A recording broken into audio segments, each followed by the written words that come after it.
కర్తవ్యంగా ముందడుగేశాడు.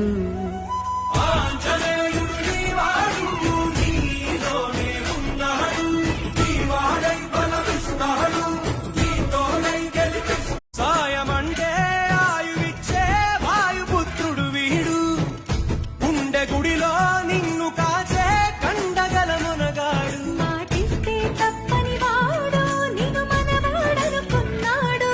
నీ కల నెరవేర్చే కర్తవ్యంగా ముందడుగేశాడు. ఆంజనేయుడు నీ వాడు